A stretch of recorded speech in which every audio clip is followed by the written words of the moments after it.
Once ideal.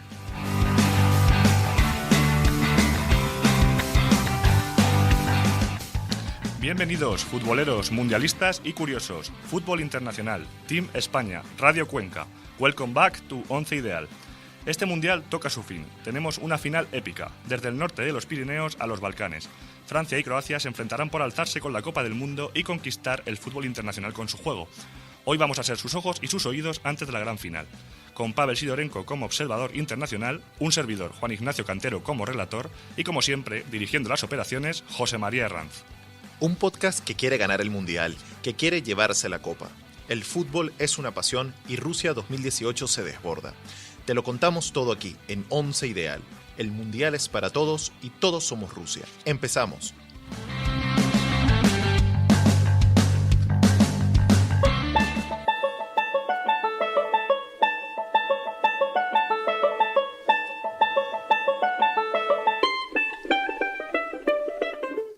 Cara y cruz.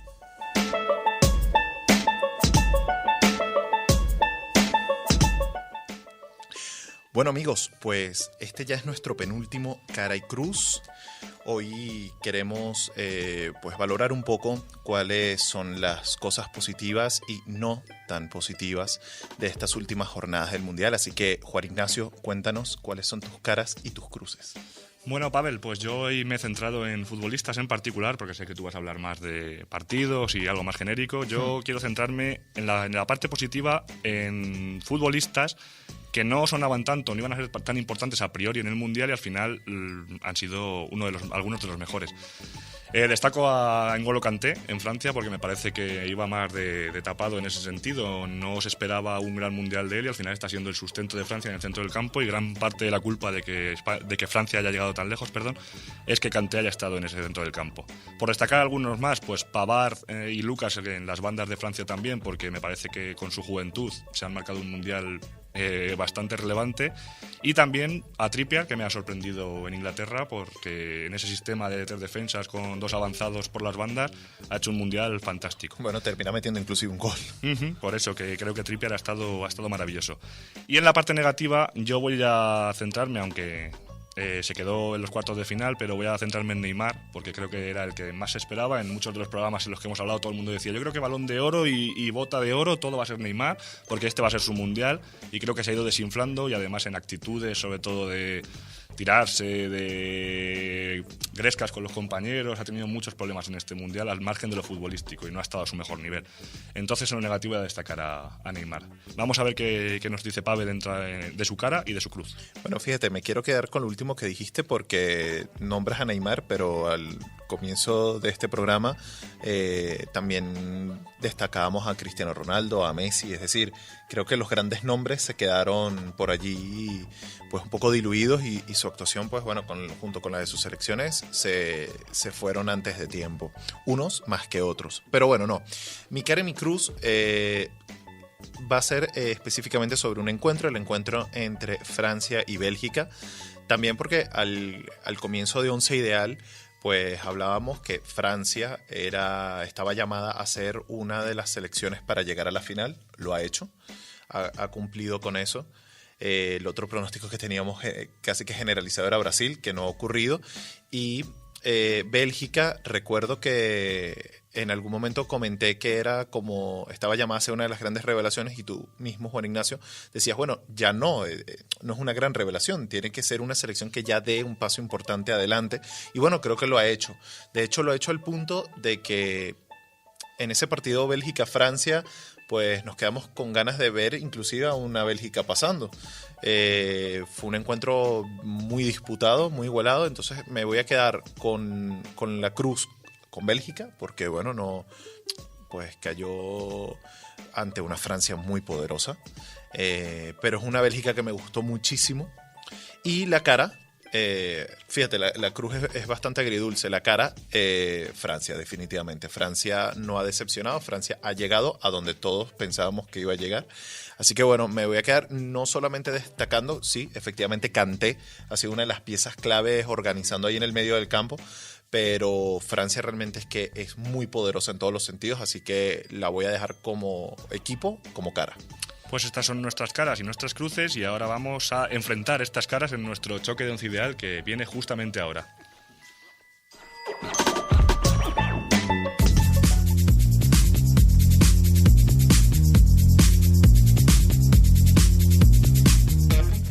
El choque de once ideal.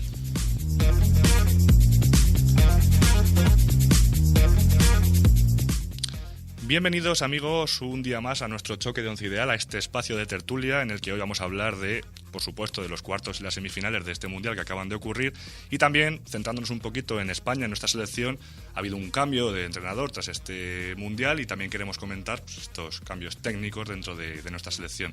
Para hablar de esto, pues aparte de Pavel y de un servidor, por supuesto, tenemos de nuevo a nuestro director deportivo, que está muy inmiscuido últimamente en estos temas y en nuestro programa, José María Herranz, que ya sabéis, es profesor de la universidad, especialmente imparte la asignatura de periodismo deportivo. Ya lo presentamos el otro día si no os escuchasteis, pero lo volvemos a hacer. Y en la otra banda tenemos a Miguel Ángel Castillo, él es preparador físico de futbolistas, atletas y lo que se dedica principalmente en el día a día es a tener a sus jugadores de equipos de fútbol, del atletismo, en la mejor condición para competir. Así que nada, bienvenidos José María, Miguel Ángel, y vamos a comentar un poquito en nuestro espacio de tertulia estos temas. En cuanto al primer tema, vamos a empezar con el tema Luis Enrique, con el tema selección española. Queremos hablar de, Hierro no sabemos si ha resultado o no, finalmente España está eliminada. Ha habido muchas críticas, primero por lo que pasó con Lopetegui, segundo por el desempeño de Fernando Hierro en este Mundial. Se le han criticado mucho los cambios, las alineaciones, lo que se ha hecho y acaba saliendo directamente dimite de director deportivo y tenemos a Luis Enrique. Queríamos saber qué os parece, José María, Miguel Ángel, la decisión de sustituir al entrenador que teníamos por Luis Enrique. ¿Qué os parece Luis Enrique como seleccionador de España? Hola, buenos días. Una vez hecho el cambio de Lopetegui, estaba claro que Fernando Hierro tenía que salir y había que buscar una nueva alternativa. A día de hoy, entrenadores españoles que estuvieran libres, por así decirlo, pues Luis Enrique era de las mejores opciones. Es un entrenador que ha estado activo hasta hace bien poco en un equipo fuerte como el Barcelona y que ha conseguido títulos. Uh-huh. Un entrenador español que conoce la liga de sobra, que conoce a los futbolistas, que conoce el sistema, que ha sido internacional con España muchísimas veces. Y vamos, yo creo que era una buena opción. Ha sido una buena opción Luis Enrique. José María. Yo creo también que es una buena opción. Es decir, hay mucha gente que no le gusta porque la forma de tratar a la prensa y en las ruedas de prensa y todo esto, que se ha hablado mucho también estos días, pero yo creo que es un buen entrenador, tiene un buen bagaje y vamos a ver. Es decir, también hay que ver cómo se acopla, ¿no?, a este sistema. Ya lo introduce José María con que uno de los principales problemas que se achacan a Luis Enrique es su relación con la prensa. Pero, ¿qué opináis de esto? Porque quizás en un combinado nacional, en una selección, el trato con la prensa es más puntual, no es como en una liga de 38 partidos en la que cada fin de semana, cada día tienes rueda de prensa, trato con prensa. Sin embargo, en una selección pues son o competiciones puntuales o convocatorias a lo largo del año que son en fechas señaladas. ¿Va a ser un problema con la prensa o creéis como yo que al final la relación con los periodistas va a ser menor en un combinado nacional? Ya va, y voy a agregar antes de que respondan la última declaración de Luis Enrique el día de ayer. Dijo, la prensa será tratada como merezca. Ya por ahí, no sé si esto es una declaración de intenciones. Hombre, yo creo que dar una rueda de prensa un día sí, un día no, durante toda una temporada en un equipo como el Barcelona es bastante cansino. Y los periodistas son bastante cansinos. Entonces yo entiendo también a los entrenadores cuando una y otra vez se pregunta sobre el mismo tema y son como martillos. Entonces hay que entender también el contexto en el cual se hace ese tipo de declaraciones o se contesta de una manera o de otra. Es decir, tenemos que tener en cuenta que todos los días hay que rellenar no sé cuántas páginas en Mundo Deportivo y Sport o si es con el Madrid en el AS y en el Marca, 8 páginas con contenidos. Es decir, todos los días rellenar 8 páginas con contenidos. Hay que hacer muchos esfuerzos, ¿no? Y muchas veces al final es el entrenador, ¿no?, el que es la víctima, ¿no?, de los contenidos. ¿La culpa es de los periodistas? En parte puede que sí, también. Bueno, Luis Enrique es un entrenador con temperamento. Ayer ya también dijo que con 48 años ya es difícil que cambie. Pero yo creo que como dice Juan Ignacio, pues la relación va a ser diferente porque van a ser momentos más puntuales. Va a tener que dar las convocatorias y alguna justificación de por qué lleva algún jugador o no, y luego los partidos. Entonces pues, va a tener menos contacto con la prensa, por así decirlo. Yo creo que la relación va a ser diferente, pero no muy diferente. Luis Enrique en el Barcelona empezó con una relación con los periodistas bastante buena. Conforme avanzó el tiempo y conforme pasan los años, pues al final te vas quemando y el vaso se llena y terminas explotando. Bueno, también te digo una cosa, ¿cuántas veces vimos a Lopetegui frente a los medios durante su trayectoria en la selección? Sí, es lo que digo, que al final en un combinado nacional es distinto a un equipo en el que estás toda una liga en relación con los periodistas, pero al margen del tema prensa, otra de las cuestiones que se le achaca a Luis Enrique como seleccionador, ya sabemos, al final hay una dicotomía en este país de clubes y de equipos, y ya se está hablando desde ciertos sectores de la prensa de que va a excluir a jugadores del Madrid, de que va a optar por unos y no por otros. ¿Vosotros qué pensáis? ¿Que al final prima la profesionalidad sobre los colores o Luis Enrique se va a dedicar a lo que es su trabajo, que es la selección española, en este momento? Yo pienso que querrá llevar los mejores jugadores que él considere para ganar los partidos, sinceramente. No creo que mire Madrid o Barça. Tendrá que siendo preparador físico y habiendo estado entrenando, no creo que piense así. Ya te digo, yo creo que intentará llevar los mejores jugadores que él considere en cada momento para ganar los partidos. Ese es el debate también de la prensa, es decir, cuando no hay tema vamos a buscar un tema para... Entonces yo creo que es una tontería, porque si lo hace mal, al final va a salir. Sí, yo estoy de acuerdo porque es su trabajo y yo no creo que vaya a una competición, a una Eurocopa, que es el siguiente, y diga, no, voy a llevar a los del Barça solo, pero no voy a llevar a los del Madrid, me voy a llevar a uno del Eibar, pues se llevará a los mejores. Lo que sí yo creo es que a lo mejor en una decisión muy ajustada, por ejemplo el lateral derecho, que él es muy pro Sergi Roberto, se demostró en el Barça, pues a lo mejor en decisiones muy ajustadas opta por el que más le guste a él, pero no optará por el del Barça. O el que más conozca, porque ha jugado con Sergi Roberto. Es que pero no creo que diga, Isco es del Madrid, no lo voy a llevar más. Eso creo que no va a ocurrir y que es más lo que dice José María, es cosa de que la prensa tiene que llenar páginas, la prensa tiene que llenar programas y al final hay que crear esa controversia que seguramente no exista. Bueno, fíjate, has tocado el tema de Isco. El titular ayer era, el juego directo de Luis Enrique no favorece el juego de Isco. Entonces ya por ahí están dando por sentado y esto a veces también afecta el entorno del jugador. Ya da por sentado que Isco posiblemente no se ha convocado. No creo que el juego de Luis Enrique sea un juego directo. Quizás sí más vertical, más a la contra, como se demostró el último año, pero también por los futbolistas que tenía, porque tenía Neymar, tenía futbolistas rápidos. No creo que sea el juego de Luis Enrique un juego directo. ¿Muere el tiki-taka? Tampoco creo que haya que prescindir de él. Eso te lo va a dar la situación en los partidos. Bueno, pero que el otro día estuvimos hablando aquí que quizás uno de los problemas de España es querer seguir haciendo un juego para el que ya no tienes jugadores. Es lo que más o menos aquí concluimos también en el debate de ya no tienes a Xavi Hernández, ya no tienes a Xavi Alonso, Iniesta era su último mundial. ¿Es productivo seguir haciendo un juego con unos jugadores que quizás son más directos o más verticales a la hora de llegar a puerta?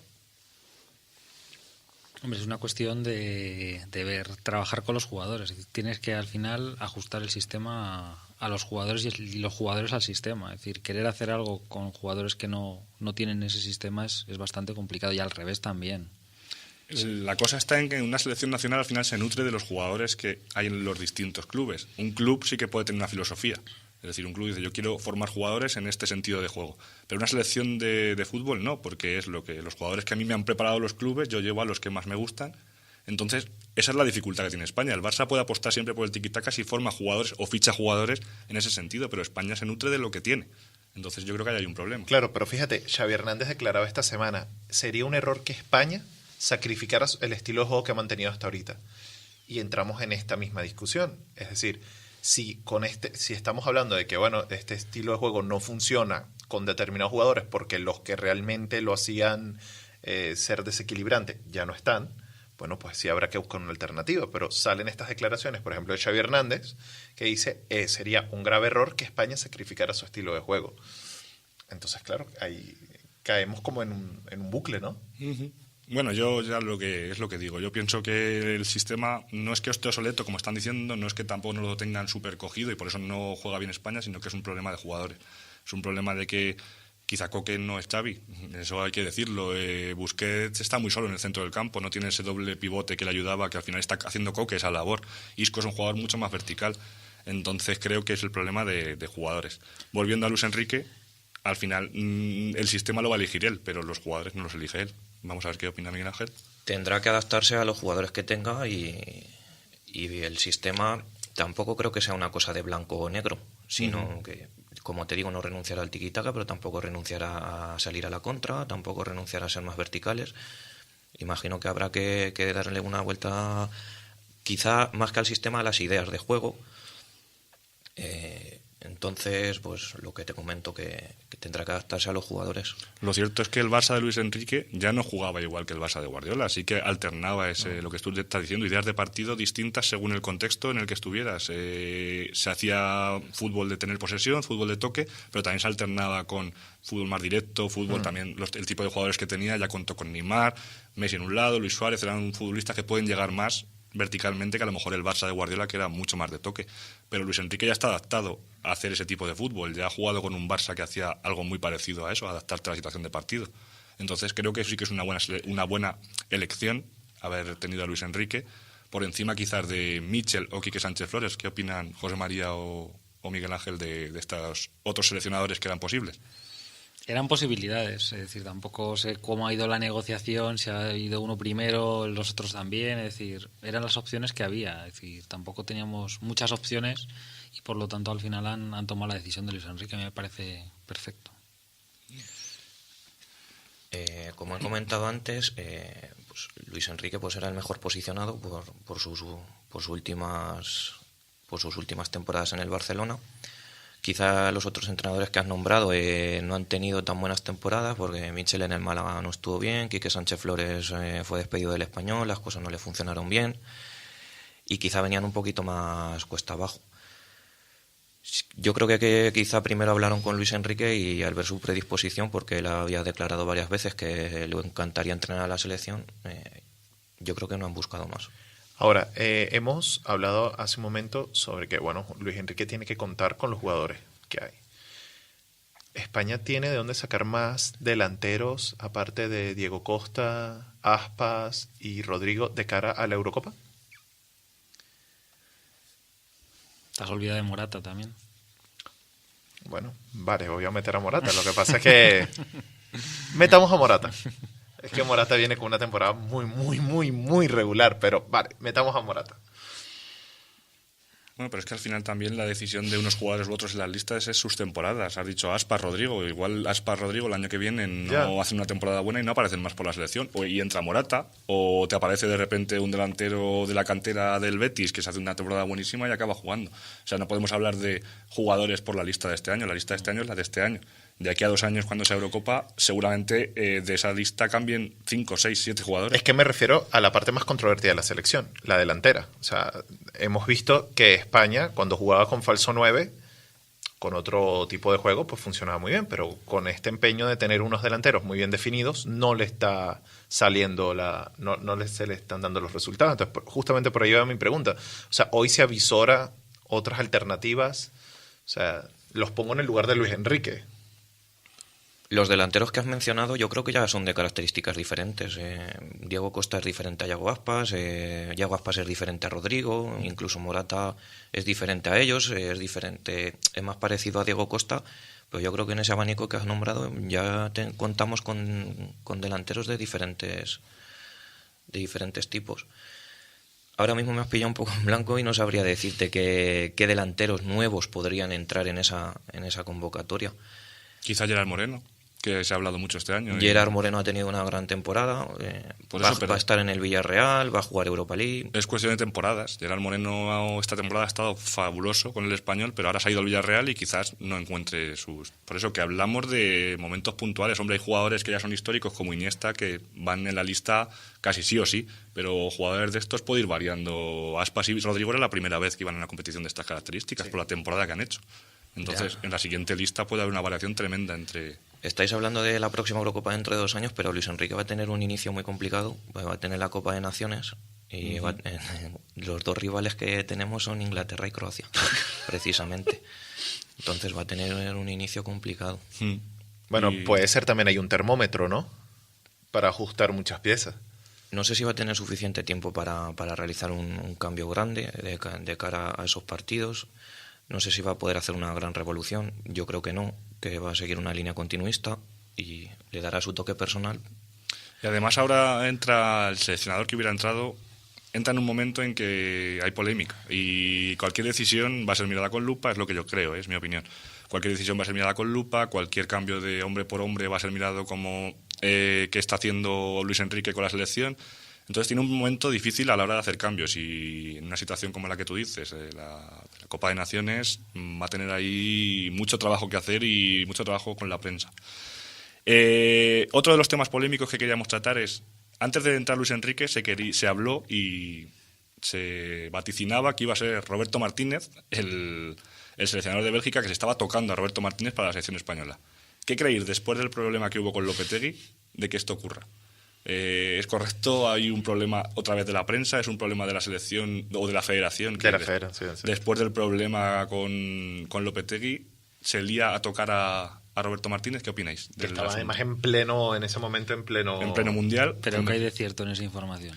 Es lo que no sabemos, pero sonó. No, sí.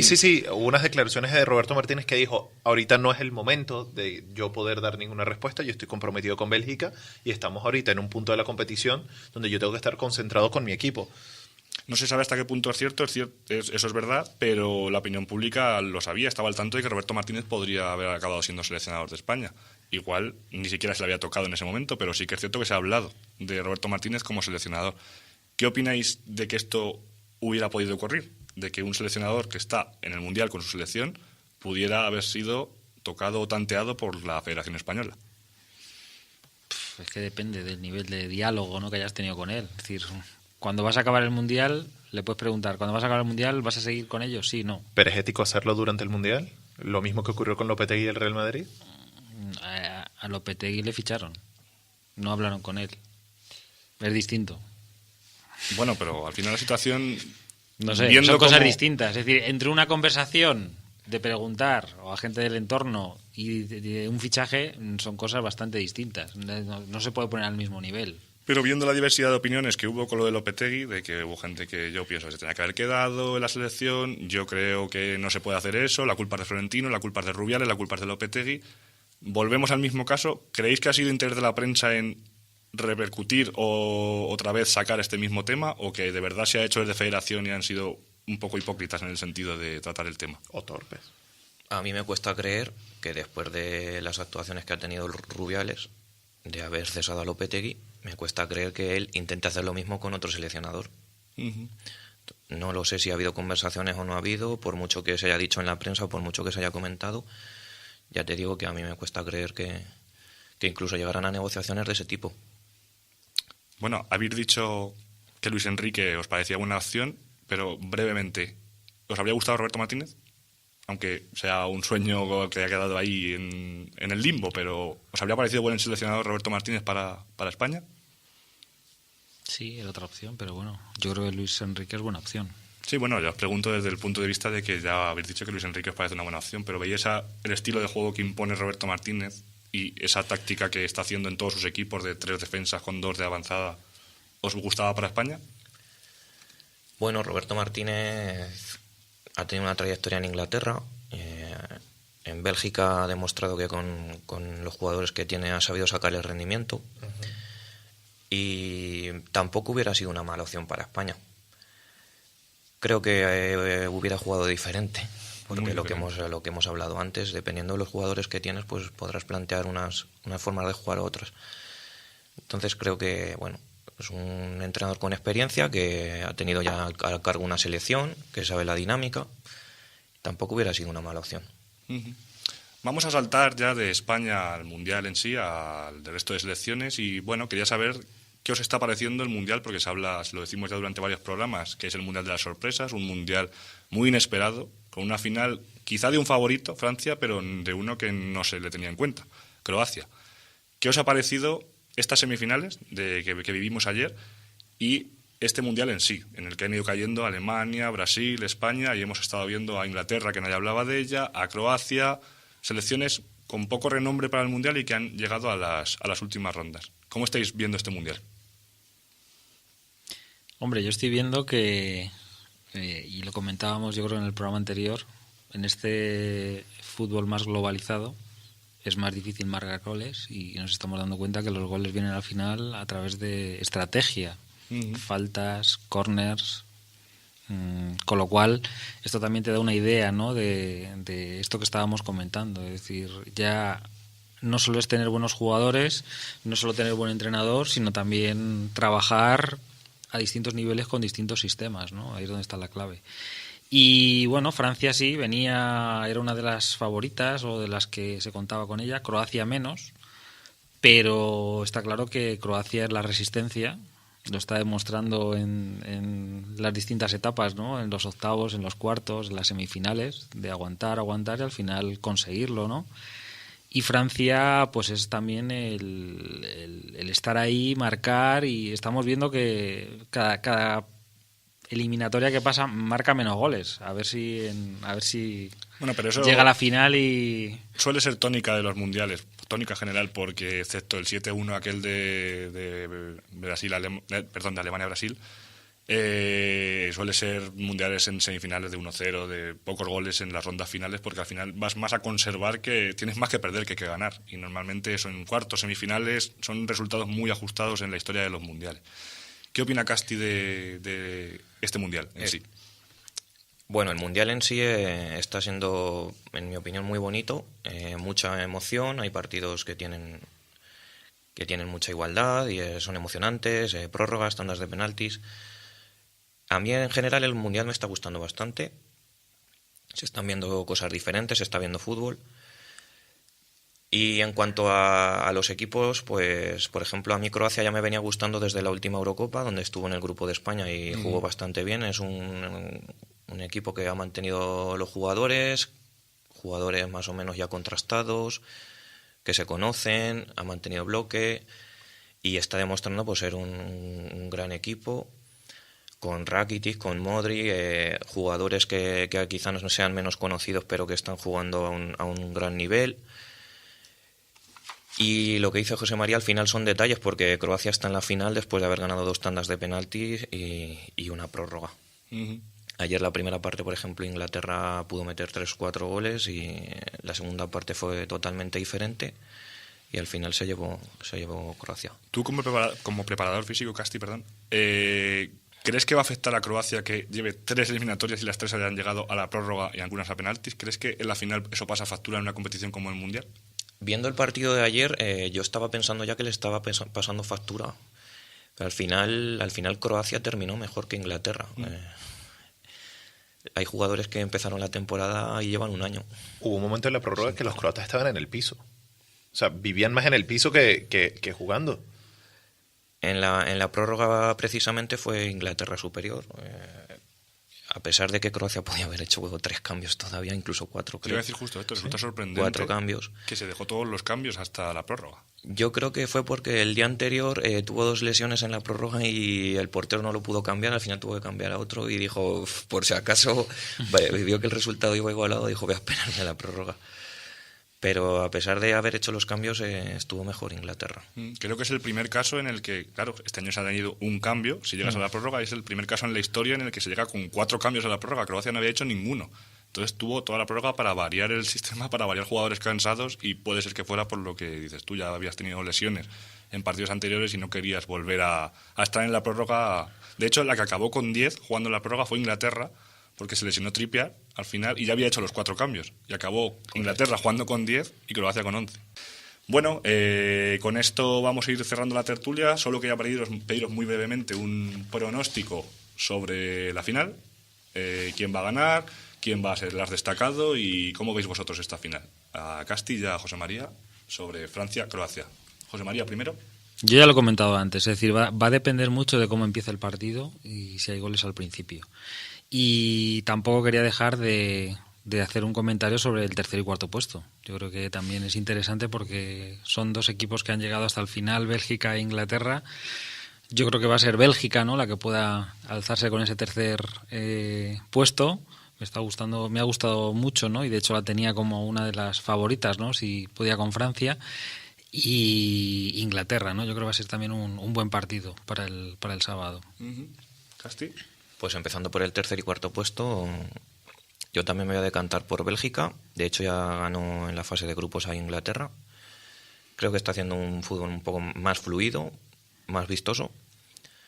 Y bueno, me gusta más Bélgica. Y en cuanto a la final, pues veremos a ver qué efecto tiene el cansancio en Croacia, que viene de jugar 3 prórrogas. Veremos cómo se recuperan sus jugadores, sobre todo los principales. Y veo a Francia favorita. Y voy a decir un resultado 2-1 para Francia. ¿Tu pronóstico, Pavel? Pues mira, yo lo mismo. Tengo mucha simpatía por Croacia. De verdad, destaco mucho la manera en que ha llegado.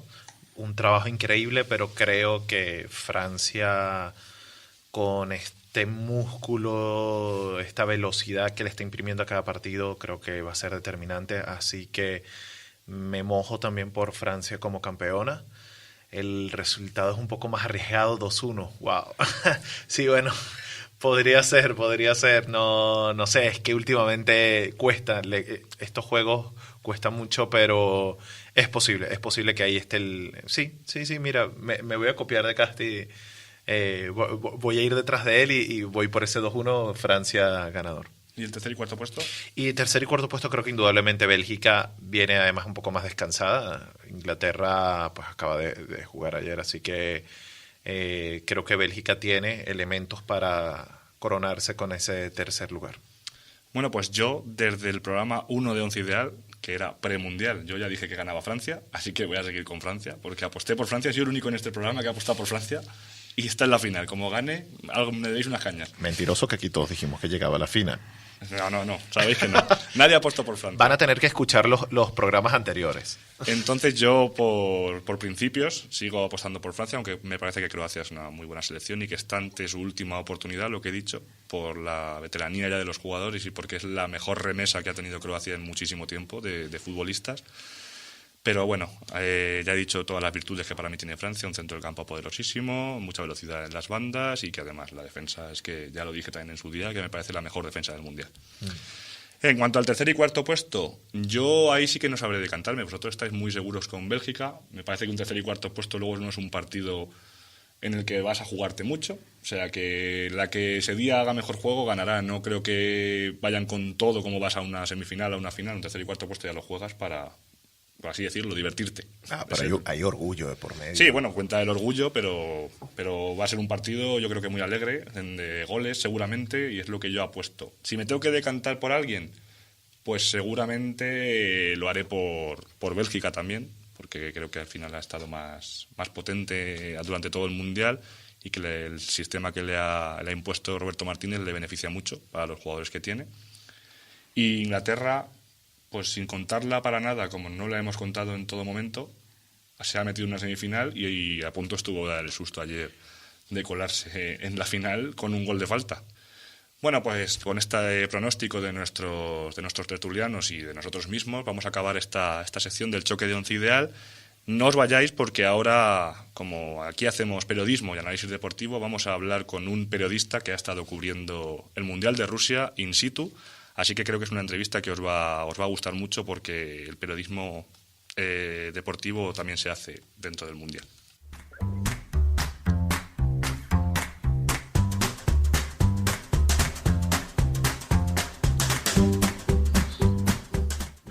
Bueno, amigos, y como ya había adelantado Juan Ignacio en la sección anterior, hoy volvemos a repetir con otro invitado de lujo.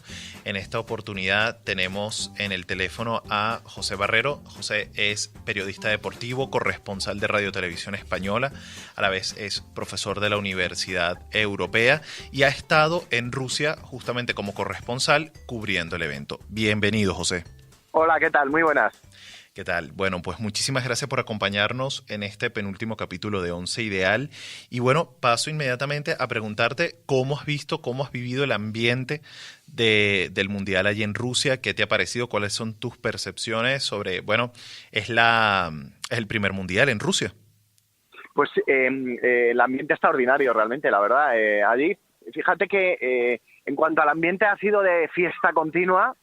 He tenido ocasión de ver, pues seguidores de todos los países, lógicamente, que andaban por allí disputando la máxima competición internacional de selecciones como es un mundial de fútbol, y la verdad que el ambiente es extraordinario. Yo creo que eso ha ayudado mucho, que la seguridad era palpable, o sea que realmente la seguridad era extraordinaria. Yo no he visto ningún conflicto, ningún problema, todas las aficiones muy hermanadas y disfrutando de la fiesta del fútbol, como digo, que es una competición extraordinaria, el Mundial. Fíjate, un profesional del periodismo, de tu trayectoria, ¿qué consideraría que diferencia a este Mundial de otros anteriores? No sé si has tenido oportunidad de cubrir otros eventos similares en oportunidades pasadas. Sí. ¿Qué valorarías de este en comparación con otros? Este es mi primer mundial en el que he estado como enviado especial, pero sí que he vivido Juegos Olímpicos también como enviado especial de Radio Nacional de España en Río de Janeiro. Realmente no es comparable, porque es que el fútbol es otra cosa y no lo podría comparar, fíjate, por muchos factores, pero entre otras cosas porque, para empezar, la cercanía que tienes con los deportistas en los Juegos Olímpicos es muchísimo mayor. En fútbol es una cercanía relativa. Realmente con los futbolistas paras poco, tienes pocos encuentros con ellos, pocos encuentros directos, digamos. En las zonas mixtas en las que he tenido ocasión de tener que estar cubriendo la información para Radio Nacional de España, y en cambio en los Juegos Olímpicos la cercanía es mucho mayor. Realmente es que yo solo por eso ya no lo podría comparar. Lo que sí que tenía de información respecto a otros mundiales de fútbol es que en este ha habido por lo que ha sido mi experiencia personal y lo que yo conozco de otras ocasiones en mundiales de fútbol igual, la cordialidad que ha habido ha sido grande, la normalidad ha sido grande también, la seguridad es muy importante, lo que mencionaba antes. Yo creo que ha sido clave en que el transcurso de la competición, vivida desde el resto de protagonistas, que no son los futbolistas, yo creo que ha sido grande. Entonces, en Río de Janeiro sí que fue distinto, por lo que me contaron o por lo que yo tenía entendido, pero tampoco te puedo hacer una valoración certera. Ya que destacas tanto el tema de la seguridad, ¿hay mucha presencia de cuerpos de seguridad en la calle o realmente no es visible? Sí, no. En Rusia ha habido muchísimo militar, muchísimo policía, y ya digo que eso ha sido, yo creo, uno de los acentos que ha puesto los organizadores. Entonces, fíjate que cuando acababan los partidos había pues una auténtica barrera de policías que te llevaban a los aficionados desde el estadio hacia el metro. En el metro muchísimos agentes también.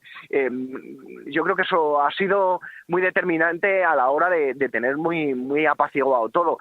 También es verdad que luego los aficionados yo creo que también van a divertirse y a disfrutar de lo que es la fiesta del fútbol en este caso. No sé, puede haber siempre algún desubicado, pero bueno, yo ya te digo que no he tenido ocasión de verlo. José, desde tu experiencia con Radio Nacional de España en este Mundial, ¿cómo podrías decirnos qué es la cobertura de un medio español en el Mundial de Rusia? Es decir, ¿dónde os centráis más? ¿Cuál es el despliegue de medios que lleváis? ¿De capital humano? ¿De cámaras? ¿De grabadoras? ¿Qué es lo que más hacéis hincapié en la cobertura de un Mundial desde Radio Nacional de España? Hombre, yo creo que el hincapié fundamental se hace en la selección española, claro. La selección española al final acaba siendo un poco el centro de atención. Luego, como Radio Nacional, como radio pública, uno de los planteamientos que nos hacemos es que vamos a Rusia, vamos a un país que mucha gente puede no conocer, y vamos a atender el fútbol como punto clave. El fútbol es el punto central, pero luego no está aislado. El fútbol no está aislado en la vida, no está aislado en la sociedad. Se enmarca dentro de un todo, o sea, es conocer la ciudad, conocer el país. conocer los españoles que están viviendo en Moscú, en Rusia, y que también están triunfando por ahí afuera. O sea, que realmente da para... La percha del fútbol permite que luego podamos tratar muchísimas más cosas. El fútbol es lo central, contamos la actualidad futbolística, como digo, principalmente la actualidad de la selección española, pero luego también de los rivales que se puede encontrar España en la primera fase, en la fase de grupos, luego los rivales que se va encontrando por el camino. En esta ocasión solo ha sido Rusia, pues entonces conocer la actualidad de Rusia, que los oyentes sepan un poco todo lo que hay en torno al Mundial. Ya digo que lo más importante es lo futbolístico, pero luego sí que da pie a muchas más realidades, porque tal y como nos lo planteamos, yo creo que es un acierto que tanta tertulia para que estemos dándole vueltas a la misma historia y a la misma rueda, pues que luego cada uno en su casa, después de haber escuchado Radio Nacional de España, se puede hacer su tertulia en la sobremesa después de comer, o tomándose una caña en la barra de un bar, o un café. O sea que la tertulia, pues hombre, da pie para hablar de vez en cuando, hacer un poco de tertulia que te permita pues analizar las cosas. Pero yo creo que como lo planteamos es abordándolo todo y no dándole mucho tiempo a tertulias que podría tener cualquiera en su casa. Claro, obviamente. Estáis en el día a día de la selección española, es decir, en la actualidad, pero estáis en el día a día de los jugadores, es decir, ¿está el periodista en la vida que hace en la concentración, en qué están haciendo allí? O sea, en ese momento has estado también en cobertura, es decir, has estado con ellos, has hablado con ellos cuando no están estrictamente en lo futbolístico. Pues mira, te cuento, con la selección española iban 3 compañeros, 2 periodistas y un técnico, que son Antonio Muelas y Ramón Hernández, y luego iba Sergio, que es el técnico. Eso con la selección española siempre con ellos, siempre con ellos es viviendo en Krasnodar, atendiendo a las ruedas de prensa, a los entrenamientos y luego a las entrevistas personalizadas que teníamos acordadas o que nos facilitaban con Fernando Hierro, con Kepa, con Nacho, con pues lo que pudiera ser fácil de hacer. Eso en cuanto a la selección española. Luego un compañero estaba en la sede de San Petersburgo, Javier de Diego, y él estaba allí cubriendo todo lo que ocurriera en la sede de San Petersburgo. Los entrenamientos que hubiera de selecciones allí, pues no sé, de Inglaterra, los partidos que hubiera. Entonces, lo intentas abordar todo. Y luego estábamos unos cuantos también en Moscú, que es la sede central, digamos, donde había 2 estadios, Lutniki, el estadio del Spartak, y allí pues íbamos a ruedas de prensa, a los partidos, a lo que tuviera actualidad, pues nos acercábamos, lógicamente. Ya te digo, fundamentalmente son los partidos, las zonas mixtas y las ruedas de prensa, y en las zonas mixtas es donde sí que tenías un encuentro, digamos, directo con los futbolistas de estas selecciones, a los que luego tienes la ocasión de poder preguntarles sobre cómo ha ido el partido, cómo se han visto, cuáles han sido las claves de la victoria o de la derrota, no sé, a quién se esperan para la próxima eliminatoria. O sea que el encuentro directo con los futbolistas, ya te digo que es fundamentalmente en las zonas mixtas o en las entrevistas personalizadas, pero está muy muy muy controlado y muy cerrado la concentración que les imponen a los futbolistas, pero no solo de la selección española, sino de todas las selecciones, que les hacen que el acceso de los periodistas al día a día de los futbolistas sea menor, no hay una cercanía real. Claro, pero a ver, en cuanto a esta eventual cercanía o quizá en esta convivencia con jugadores o con el entorno de los jugadores, ¿no?, de las selecciones, sí. Desde tu perspectiva profesional, refiriéndonos ahora al mercado de fichajes, al mercado del compra y venta, ¿consideras que de alguna forma afecta, tiene una incidencia directa sobre la vida de las selecciones, teniendo en cuenta lo que ha ocurrido con España, teniendo en cuenta que los clubes, si no participan ahorita en el mercado de fichajes, tendrían que parar dos meses que resultan vitales para ellos, también para reforzarse o para... Entonces, desde tu perspectiva profesional, ¿cómo has visto esto y si consideras que ha sido pues un desacierto lo que ha venido ocurriendo a lo largo de este Mundial sobre este tema específico? Yo sobre lo que conozco es lo que te hablo y es, yo creo que los clubes se siguen moviendo, entre otras cosas porque mandarán ojeadores, mandarán al Mundial para seguir a los futbolistas y tratar de incorporarles a sus filas. Creo que eso es lógico y es obvio y es lícito. Yo creo que eso no tiene por qué trastocar el devenir de los futbolistas que están concentrados con sus selecciones. Luego, que les trastoque, es que es una pregunta a la que me haces que a quien habría que hacérselo es a los jugadores. Yo creo que trastocarte te trastoca porque te puede sacar mentalmente de la competición que tienes entre manos, pero también es humano. O sea, entiendo que ellos tienen que buscarse la vida y tienen que ver si les van a fichar otros equipos más interesantes o no, si les van a hacer un contrato grande o no. O sea, ¿qué ha podido eso afectar a la selección española? Pues ya te digo que esto no deja de ser una opinión de alguien que yo no puedo estar dentro de un futbolista, ni de la cabeza de un futbolista o de los intereses de los clubes, pero sí entiendo que hombre, trastocarte te trastoca. ¿Qué pasó? Pues hombre, yo creo que es un reflejo y una muestra real el hecho de que a falta de una semana o 3 o 4 días para que empezara el Mundial, un equipo de fútbol contrató al seleccionador, a Julen Lopetegui. Entonces, pues ya es que eso ha trastocado todo, porque la planificación, el cambio de entrenador en el último momento, pues eso afecta, eso tiene que afectar de alguna forma. José. No sé hasta qué punto, o sea, no sé hasta qué punto. Yo creo que España no ha perdido porque cambiaran de seleccionador o no. Han sido muchos factores los que han afectado a la hora de que haya transcurrido la competición como ha transcurrido. Pero eso yo creo que lo veo yo y lo ve cualquiera. Realmente esto no es algo, no sé, que es algo sencillo de analizar. Sí, en tu experiencia en Rusia, ya nos has estado hablando un poquito. Sí. Nos has hablado de seguridad, nos has hablado de que ha habido buen ambiente y por lo que sabemos y hemos leído de ti, tú has escrito temas sobre la violencia en el fútbol, sobre esta cobertura de violencia en el fútbol. Sí. ¿Crees que al final los medios o estos, al final, programas pseudoperiodísticos que también existen, se nutren mucho de que ocurran casos de violencia en el fútbol o casos tan sensacionalistas como una pelea de ultras o algún problema en el Mundial? Fíjate, yo a esto que me dices es, o sea, pelear de ultras o malas noticias, todo eso será, eso seguro que ocurre.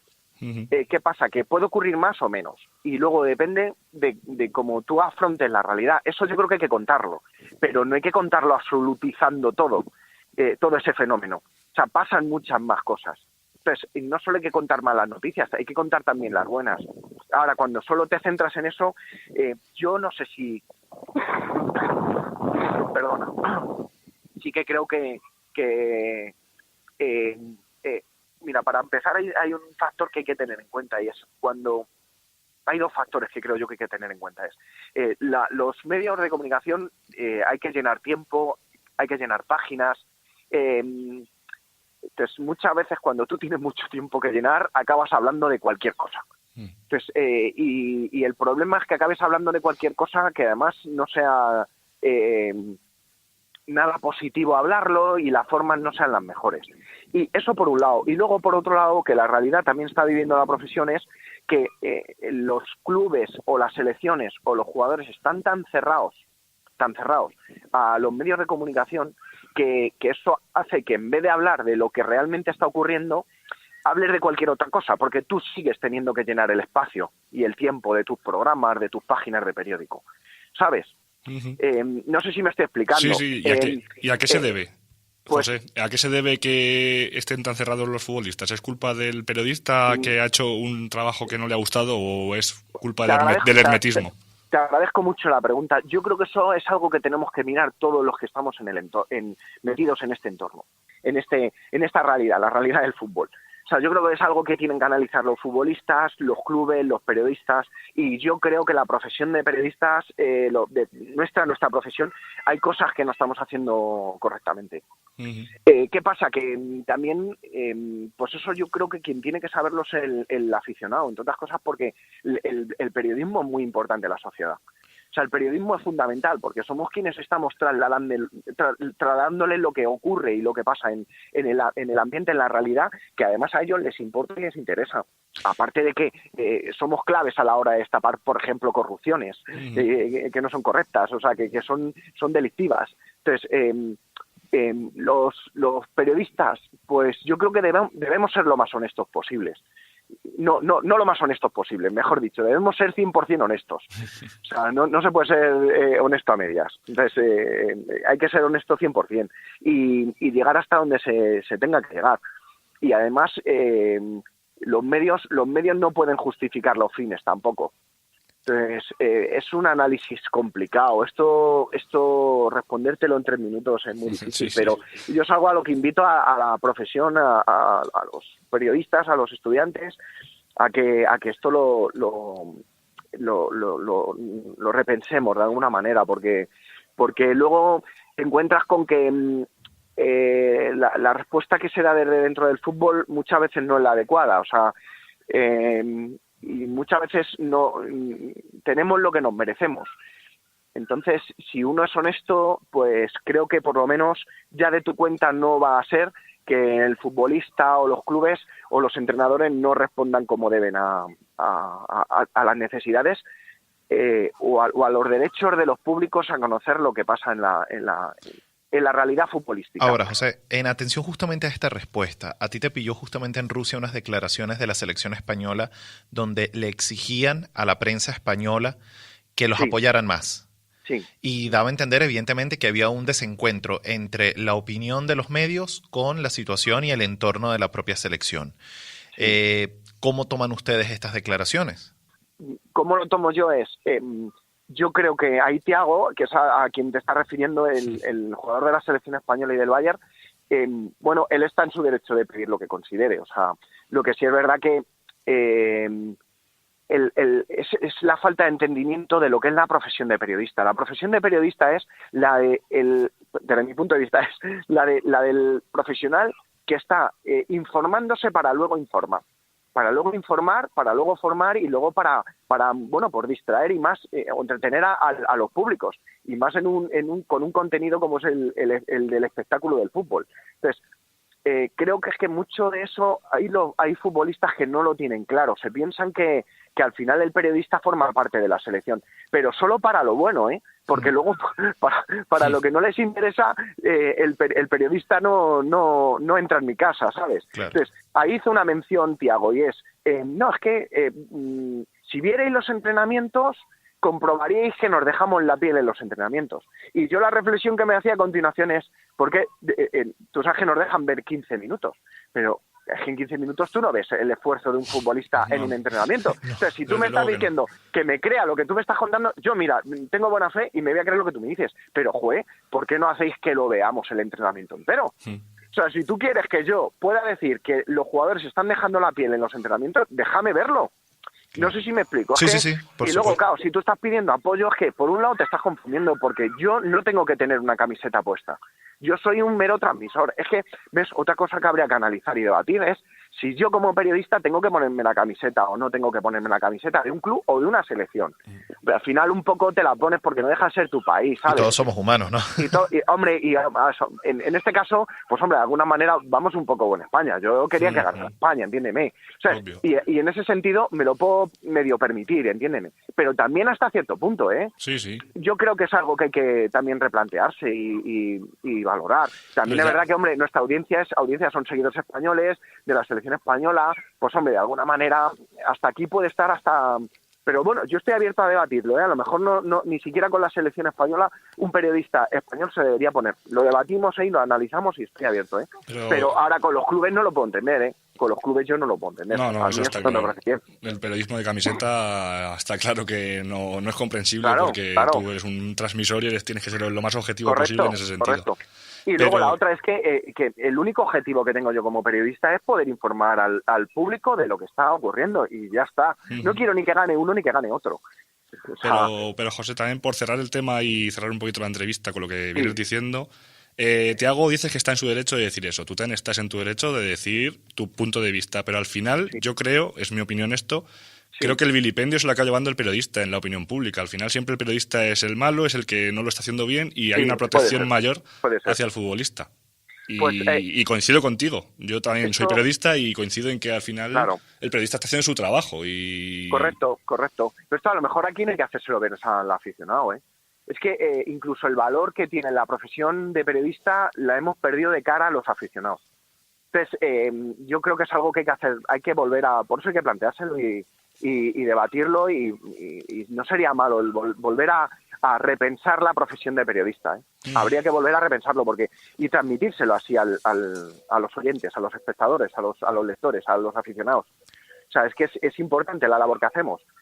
Pero claro, tú eso te lo ganas cuando tú estás siendo honesto. O sea, si tú estás funcionando honestamente. Ahora, también la honestidad que me exijo a mí, es la honestidad que exijo a los futbolistas y que exijo a todos. Pero ya no la honestidad, sino es el respeto, es la educación, son muchas cosas. Sí. Hay muchas historias de la profesión que, bueno, pues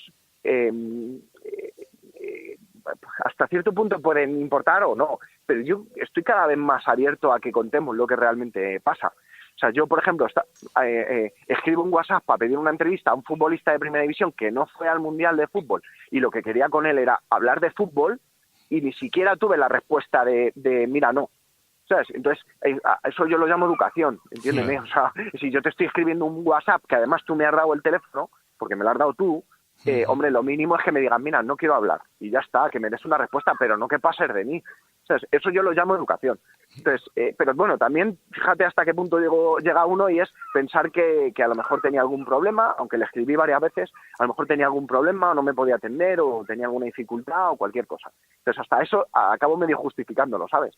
Pero el futbolista debe saber que nuestro trabajo es de transmisor de su realidad. Sí, y que no puedes estar 24 horas a expensas de una persona porque sea tu trabajo, es decir, claro, que tú también vives. Si tú me has dado a mí tu teléfono y yo te digo, oye, ¿te puedo entrevistar? Joder, pues vamos a ver, dime que no, o dime algo, pero no me dejes, no me dejes ahí colado. Se te puede hasta olvidar, ¿sabes? Pero, joder, que son varios días los que te estoy escribiendo, ¿sabes? Y es un mero WhatsApp en el que me respondes al instante diciéndome que no. Oye, que no quiero hablar y ya está. Pero esto me lo he encontrado en uno, me lo he encontrado en uno así y en otro me he encontrado todo lo contrario, ¿sabes? Esto es como en todos lados. Sí. Los hay pues más respetuosos y los hay menos respetuosos, o más educados o menos educados. Entonces, no sé, yo la educación la entiendo así. Pues José, nosotros sí que somos educados aquí y te queremos agradecer enormemente que nos hayas acompañado y que, bueno, hayas accedido a estar aquí con nosotros durante estos minutos. Muchísimas gracias por habernos atendido.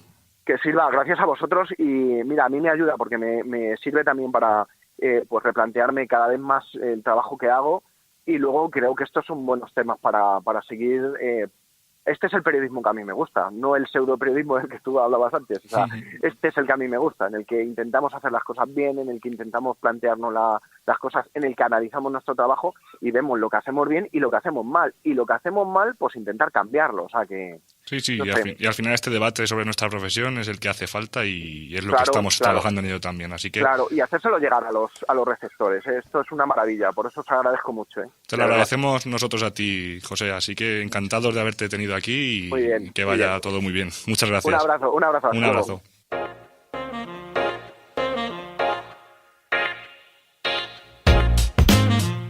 El 11 ideal de 11 ideal.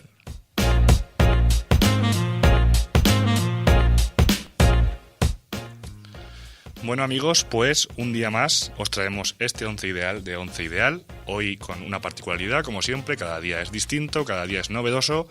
Hoy hemos hablado de cuartos de final, hemos hablado de semifinales, por lo tanto, hoy nuestro 11 tiene que ser de los cuartos de final y las semifinales de este Mundial.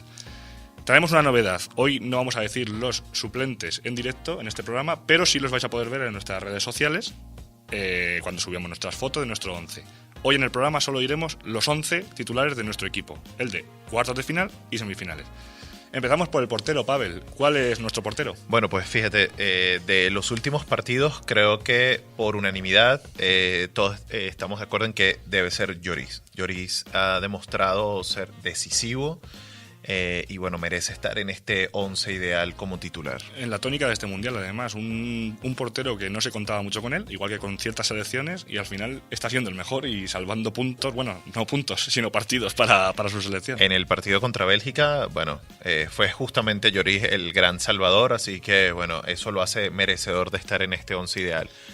Y bueno, obviamente, seguimos con Francia, porque Francia la hemos estado mencionando durante la tertulia, es una selección que ha demostrado mucha potencia y defensivamente mucha más. Entonces vamos a ver esta defensa que tenemos, muy francesa, ¿verdad, Pavel? Es que sí, ese es bueno, no sé si la defensa o todo el equipo. Realmente es que Francia pues está resultando muy determinante y cuesta mucho dejar nombres por fuera. Así que bueno, por la derecha hemos colocado a Pavard. Pavard, que es un jugador que se conocía poco, que milita en el Leipzig. No, en el Stuttgart. Perdón, en el Stuttgart. Pues bueno, está ahorita dando de qué hablar. Está teniendo unas actuaciones muy solventes. En el último partido fue también muy determinante, así que bueno, por eso lo hemos... Pero es el mismo caso, además, porque Pavard no partía como titular en este Mundial. Se supone que iba a jugar Sidi B.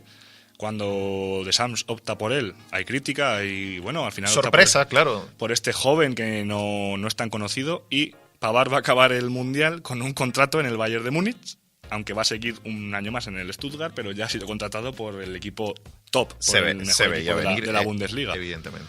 O sea que ahí está, en nuestro lateral derecho. Para el lateral izquierdo tenemos a... Pues tenemos a Lucas.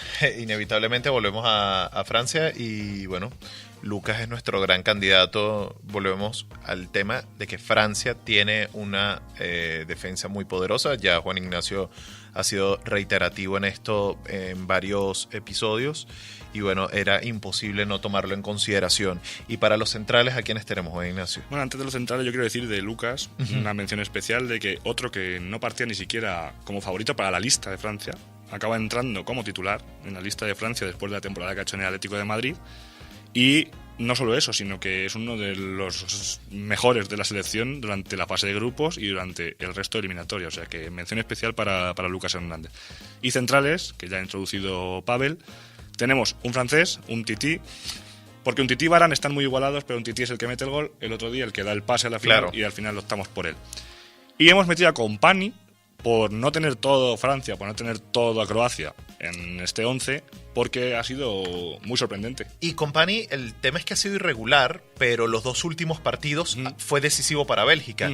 Y se lanzó gran parte del trabajo él, entonces por eso lo hemos tomado en consideración. Anteriormente nos podían haber criticado mucho si podíamos considerar a Kompany en alguno de nuestros 11 ideales, pero después de los dos últimos partidos de Bélgica era imposible que no estuviera como titular. Para el mediocentro defensivo creo, Pavel, que no hay sorpresa, ¿verdad? No, por favor, haz los honores. N'Golo Kanté está siendo el nombre del Mundial. En el centro del campo de Francia es la persona más importante y cómo no iba a estar en el 11 ideal de 11 ideal. Es como el mediocentro completo, ¿no? Lo hace todo. No hay mucho más que decir de una bestia como Kanté porque con poca altura es un centrocampista de altura. ¿Vamos a la línea de medios de ataque? Sí, bueno, pues más adelantados tenemos allí a Trippier. Por banda. Por banda, Trippier ayer, además el gol que mete, una cosa impresionante. No es un jugador de renombre y está teniendo una actuación impresionante. Bueno, tuvo, porque ya Inglaterra... Bueno, no, mentira, queda todavía tercer y cuarto puesto, pero... Le beneficia mucho, perdón, Pavel, el sistema de Southgate. Porque el sistema de 3 defensas con 2 laterales largos por delante le hace mucho bien a Trippier y lo ha demostrado. Y está siendo protagonista. Se ha demostrado que se proyecta muy bien en ataque y que en defensa guarda bien las formas, así que fenomenal, nada que decir, y Trippier está en nuestro 11. Indiscutiblemente por el medio, pues bueno, tenemos que hablar de Croacia y Modric. Luka Modric, que ya hemos dicho que opta claramente al Balón de Oro de este Mundial, es uno de los mejores jugadores y está tirando de Croacia en ese centro del campo en el que también está Rakitic, pero al final Modric es más veterano, está más habituado a manejar las situaciones de partido en un Real Madrid que vuelve a ser campeón de la Champions League. Es decir, Modric tiene que estar en Bueno, de hecho a Rakitic lo hemos considerado como suplente, pero Modric tiene que ser titularísimo, además. Y por la otra banda tenemos a... bueno, otro croata, Perisic. Volvemos a lo mismo, es que el mediocentro, como lo comentábamos antes, el mediocentro de de Croacia es muy táctico y eso les está dando unos resultados importantes a la hora de plantear el juego. Entonces no podemos desestimar en esta zona, más allá del músculo que puede representar Kanté, Matuidi u otros jugadores de Francia, la estrategia de los croatas es importantísima. No ha sido el mejor mundial de Perisic, porque después de una Eurocopa brillantísima de este jugador, en el que se puso en la órbita mundial de todos los equipos, ahora ha hecho un mundial, no diré flojo, pero no a la altura de lo esperado, pero llega a un partido importantísimo como el de ayer y sale el Perisic que todo el mundo esperaba, y al final marca el gol que les mete en la prórroga y de una manera acrobática, un golazo. Golazo, además, golazo. Entonces había que considerarlo, porque son finalistas, aunque ahí se demuestra la fortaleza mental de un jugador. Aunque no lleves un buen mundial, apareces en el momento exacto para hacer lo que tu equipo necesita. Ese gol que te clasifique para la final o que te dé la opción de jugar la prórroga. Vamos a la delantera, Pavel. Primero tenemos dos extremos largos, ¿no? Y dos jugadores más que podían ser de banda y un delantero centro. Pues por uno de los extremos tenemos a Hazard. Hazard se ha puesto el uniforme de trabajo. Vimos como en el último partido era el hombre que peleaba todos los balones e intentaba construir todas las jugadas de ataque. Fue increíble. Bueno, fue víctima de varias faltas. Es un jugador que pelea muchísimo, que organiza muchísimo las jugadas de ataque. Así que de hecho hasta se sacrifica, podríamos decirlo. O sea, podría tener otro tipo de rol en Bélgica, y es un jugador que trabaja más, que puede tener un rol a lo mejor de recibir un balón e intentar meter el gol. Entonces, bueno, Hazard es muy importante para Bélgica al día de hoy, y bueno, tiene que ser titular por ello. Por el otro extremo, ¿a quién tendríamos? Pues tendríamos a Griezmann, que también lo hemos mencionado como candidato a Balón de Oro, ya no solo por la aportación goleadora, que no ha sido muy abundante en el caso de Griezmann, pero sí por la aportación al equipo y por esa fortaleza mental que nos mencionaba antes Casti en la tertulia, y por ese saber en todo momento de partido qué es lo que necesita el equipo, si necesita pausas, si necesita un poquito más de velocidad. Entonces, más por el compendio de cosas que ha hecho Griezmann que por las acciones individuales que haya hecho. Sería inclusive otro gran sacrificado, ¿no? Porque se podría haber esperado un protagonismo mayor de Griezmann de cara a portería. Pero yo creo que es un poco lo que ha aprendido y lo que le imprimen en el Atlético de Madrid. Al final no es él, es el equipo, y se sacrifica mucho en defensa, sabe leer las situaciones de partido y sacrifica su labor individual por la labor del equipo. Y eso es lo que Francia está viendo en muchos jugadores, como Kanté, como Pogba, que es lo que está haciendo que Francia esté ahí.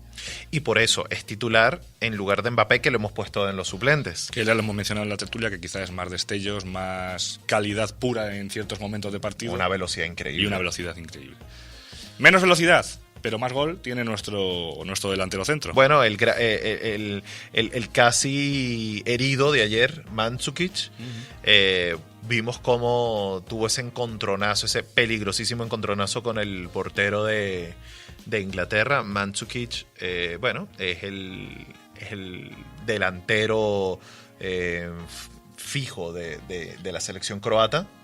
Y bueno, su rol en este mundial y en estos últimos partidos, pues volvemos a lo mismo, lo hace merecedor de llevar el galardón de estar de titular en este 11. Solo 2 goles ha metido este delantero, solo 2 goles, pero 2 goles muy importantes. Pero efectivamente. Y es un delantero que a mí me parece fantástico en el sentido de que es el delantero de la antigua usanza, de no aparecer mucho, no intervenir demasiado en el fútbol de su equipo, pero delantero de área, delantero de que el balón que llega, balón que intenta que vaya para adentro. Que hay que estar allí, recibir el balón y al final ayer es en un fallo de marca de Stones que él se aprovecha perfectamente y ahí no falla. Entonces Mandzukic siempre en mi equipo. Que volvemos a lo mismo, es el mismo rol de Lukaku en Bélgica, porque por eso lo hemos colocado de suplente, aunque de Lukaku... Pero Lukaku participa más, claro, en el juego de Bélgica. Mandzukic es un porque el juego de Bélgica también lo permite más. Es un delantero de área. Pero bueno, es lo que hemos optado. Ya sabéis que podéis opinar siempre de este 11 en nuestras redes sociales, @ideal_11 en todas ellas. Y ahí lo pondremos con los suplentes, que también tenemos, y podéis siempre dejar vuestras impresiones. Claro, y si consideran que, bueno, que estamos equivocados y que hay algún otro nombre que debería ser el que esté aquí, pues por favor nos lo hacen saber a través de estas vías. Cerramos este 11 ideal de 11 ideal y ahora vamos al descuento, donde siempre ocurren grandísimas cosas en este mundial.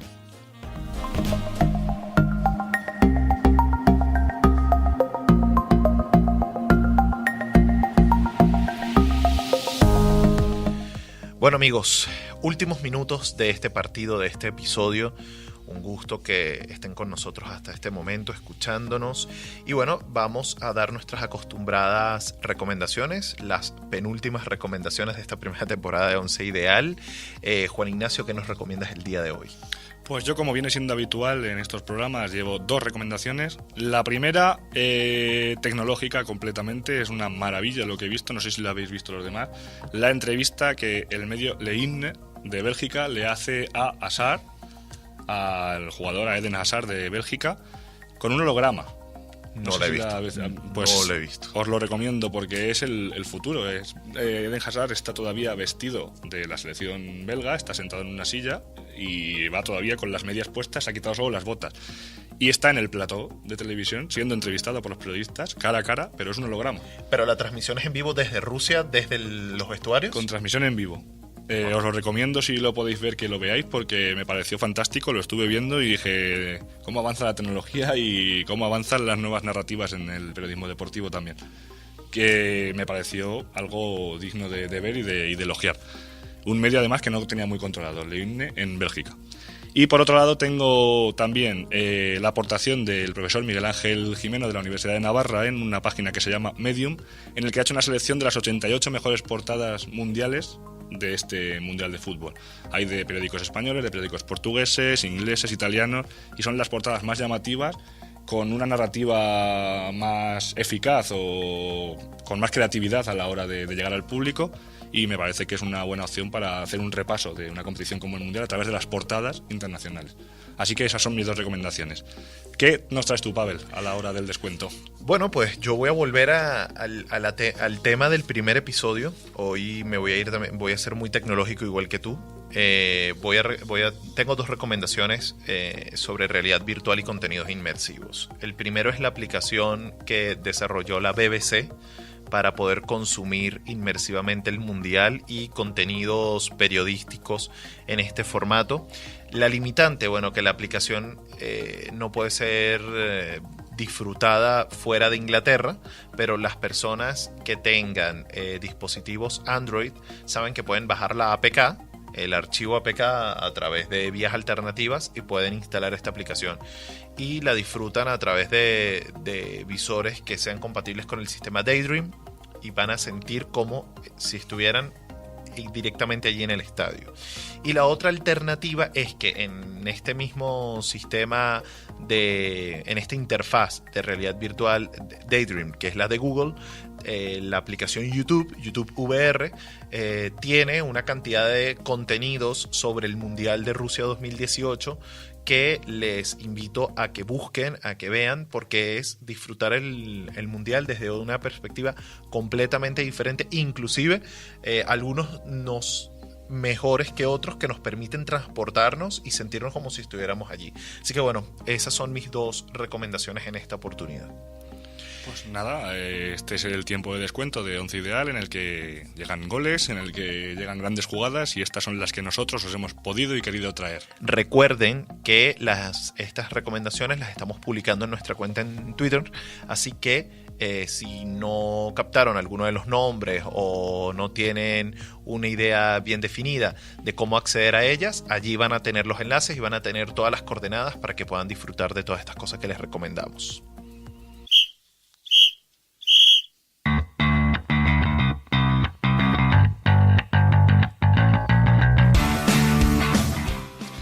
Pues nada, amigos, hasta aquí las fases eliminatorias y hasta aquí nuestro programa de hoy. Solo 2 equipos jugarán la gran final, un Once Ideal contra otro, y un podcast para vivirlo.